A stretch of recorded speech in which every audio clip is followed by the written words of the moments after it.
Repeatedly vowed to spend big on infrastructure, but it's not clear how he plans to pay for an overhaul. Karina sat down with Patrick Foye to get his thoughts on Trump's plans. She asked him whether Trump would be able to deliver.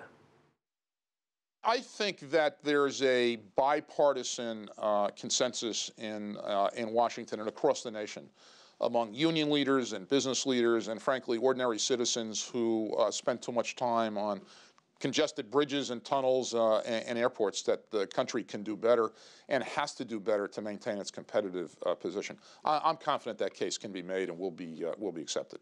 Trump seems to favor the so-called private-public partnerships as a way to finance these, and that would mean tax breaks for developers and investors. What do you think of that approach? The Port Authority Board, Governor Cuomo and Christie, are committed to the use of private capital where it makes sense. We have become a national leader in public-private partnerships. LaGuardia, largest public-private partnership done in the history of the country. Goethals Bridge, which will open, $1.5 billion public-private partnership, will open in the first half of 2017. I don't agree with the characterization that the thing that drives the public-private partnership or the investment of private capital is tax breaks. The campaign did suggest an 82% tax credit during the campaign. I don't think that's necessary. My own personal view, I believe that there's lots of sources of private capital in the country and around the world that would compete. Are you saying, though, you don't think it's necessary to incentivize developers with tax breaks in order to get them to become partners in some of these infrastructure projects? I don't. The experience we have on LaGuardia, and obviously markets could change and circumstances could change. The experience we had on LaGuardia is without tax breaks, we were able to finance a $4 billion deal to build half of a new LaGuardia, the other half, being built by Delta Airlines on the east side of the airport. Same thing with the Goethals Bridge. We're building a new Goethals Bridge. The first lanes will open later this year. And on both, we ran a competitive request for proposals, competitive procurement process. And the absence of tax breaks, just being able to invest in LaGuardia or Goethals Bridge, and we think the same will be true under the right circumstances with Port Authority Bus Terminal perhaps, or Gateway perhaps, that private capital will be attracted by the economics of investing in the project.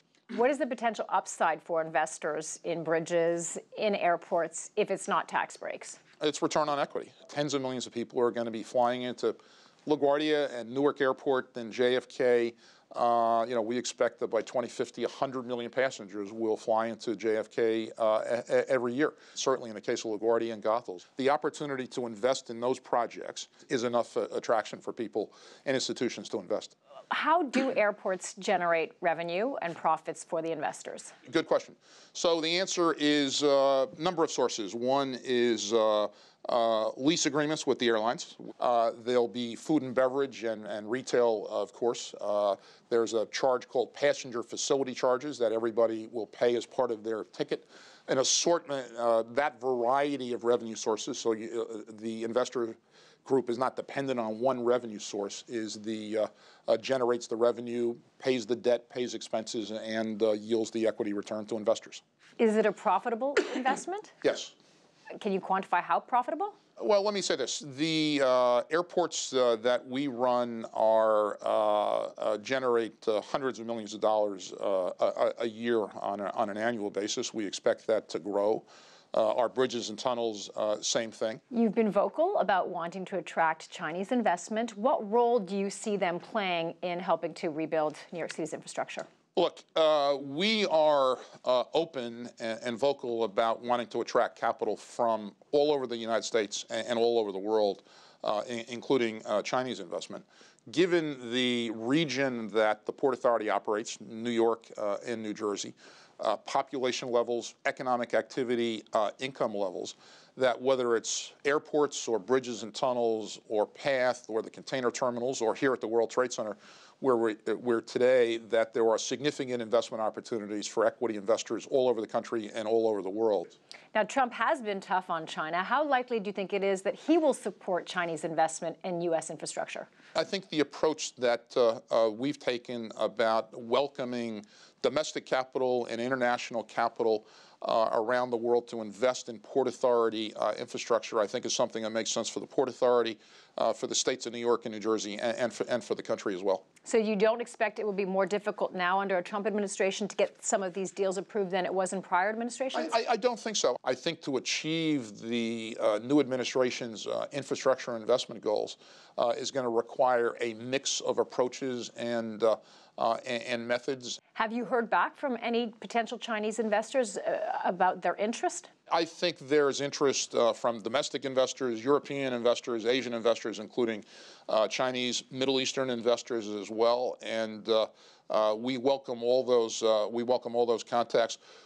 Where we do, whether it's a conventional construction or conventional financing, or a public-private partnership, we'll do it in a public procurement.